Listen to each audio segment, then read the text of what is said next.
Beshi, for today's video ay manonood tayo ng tune-up game ng Gilas Pilipinas laban sa Taiwan Mustangs. At dito yan sa PhilSports Arena sa Pasig City. 4:30 PM pa nga lang ay nagpapapasok na sila ng mga fans para sa 6 PM exhibition match ng Gilas Pilipinas versus Taiwan Mustangs. Bahagi nga ito ng paghahanda para sa 2024 FIBA Men's Olympic Qualifying Tournament sa July 3 sa Latvia. Kasama sa ating koponan si Justin Brownlee, Calvin Aftana, Carl Tamayo, CJ Perez, Chris Newsome, Dwight Ramos, Japet Aguilar, Junmar Fajardo, Kai Soto, Kevin Kembao, at Mason Amos. Due to injuries ay hindi naman makakapaglaro si Scotty Thompson, AJ Edu, at si Jamie Malonzo. Nasa grupo naman ng Taiwan Mustangs si PBA veterans Alex Cabagnot,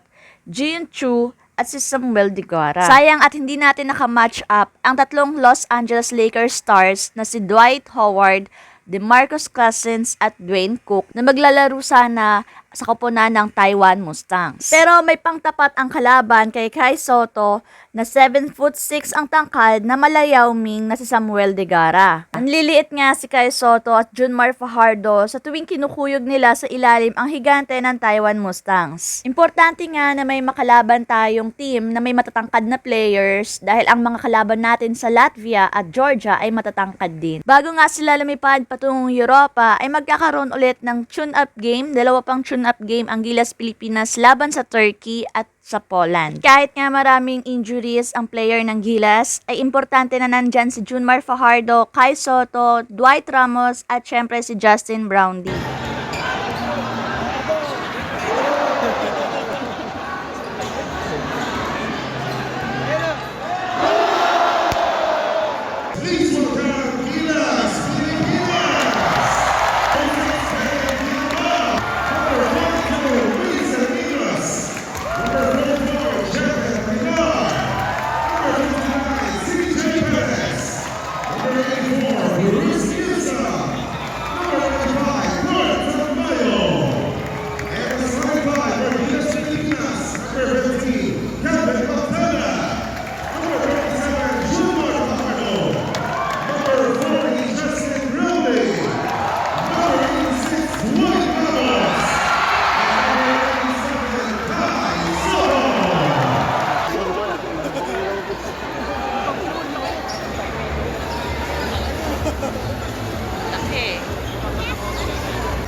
Go!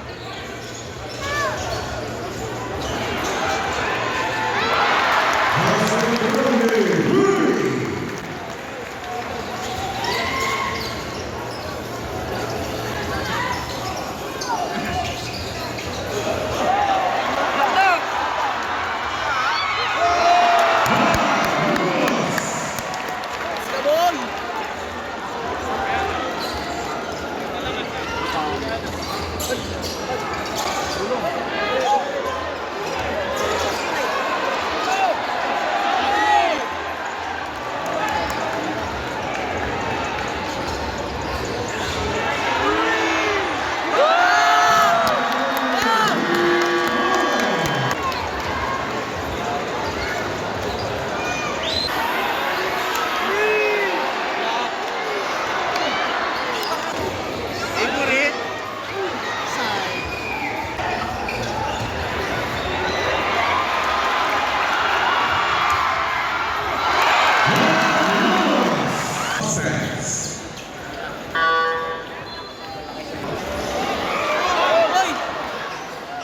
Kalabas.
Yay! Patapos na.